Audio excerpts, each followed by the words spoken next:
नमस्कार दोस्तों, एक बार फिर से स्वागत है मगन ट्यूटोरियल्स में। उम्मीद करता हूं सब लोग स्वस्थ होंगे, व्यस्त होंगे, ज़बरदस्त होंगे।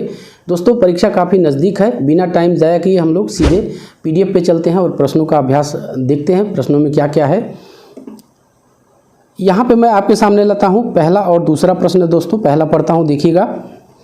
जमाबंदी तैयार की जाती है, ऑप्शंस देख लीजिए यहाँ पे, 8 प्रतियों में, 4 प्रतियों में, 6 प्रतियों में या फिर 2 प्रतियों में। तो दोस्तों आप दिमाग लगाइए कौन सा विकल्प सही होगा। इसमें मैं सही विकल्प आपको बता देता हूं।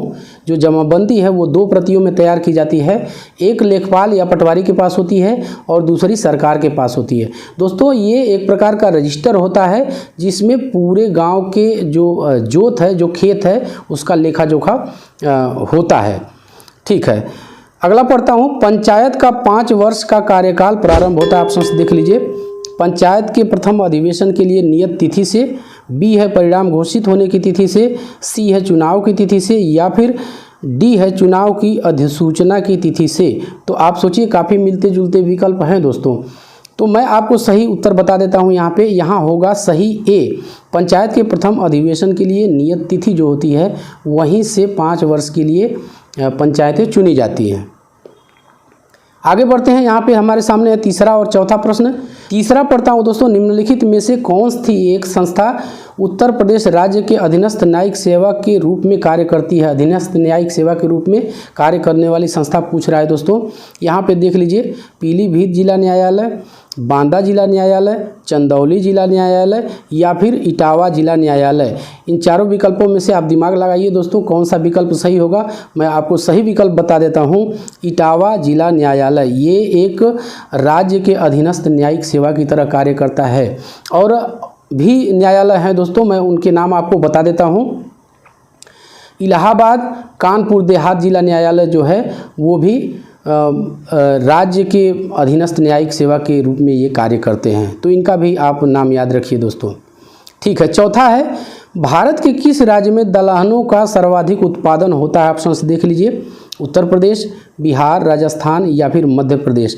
तो दोस्तों आप लोगों ने विकल्प सोच ही लिया होगा। आपको सही विकल्प बता देता हूँ। इसका सही विकल्प है डी, मध्य प्रदेश में दलहनों का सर्वाधिक उत्पादन होता है।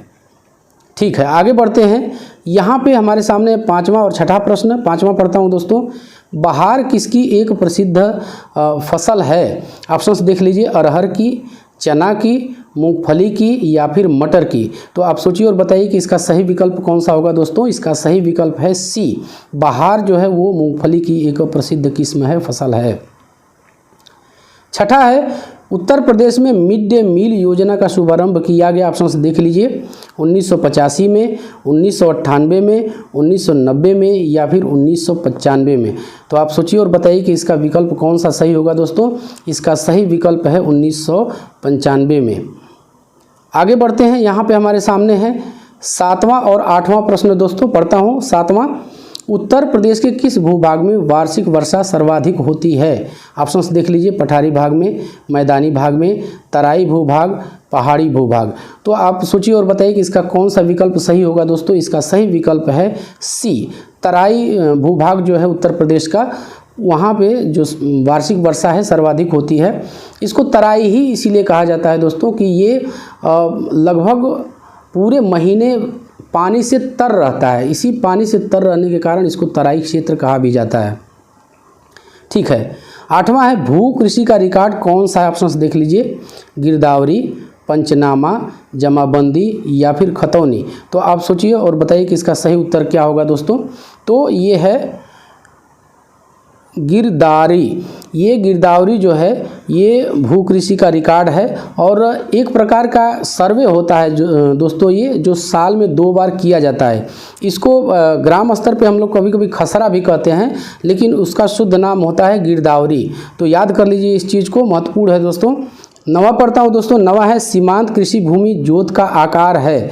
देख लीजिए, 10 हेक्टेयर से ज़्यादा, 1 हेक्टेयर से कम, 1 हेक्टेयर से 2 हेक्टेयर, 4 हेक्टेयर से 10 हेक्टेयर। तो दोस्तों आप सोचिए और बताइए सही विकल्प इसका क्या होगा। इसका सही विकल्प होगा दोस्तों बी 1 हेक्टेयर से कम जिनके पास भूमि होती है वो सीमांत कृषक या सीमांत कृषि भूमि जोत कही जाती है दोस्तों। और बाकी का भी मैं आपको बता देता हूँ। जिसके पास 10 हेक्टेयर से ज़्यादा है वो बृहद जोत के अंतर्गत आएगा। 1 हेक्टेयर से 2 हेक्टेयर जिसके पास है दोस्तों वो लघु जोत होगा, जिसके पास 1 हेक्टेयर से 2 हेक्टेयर है।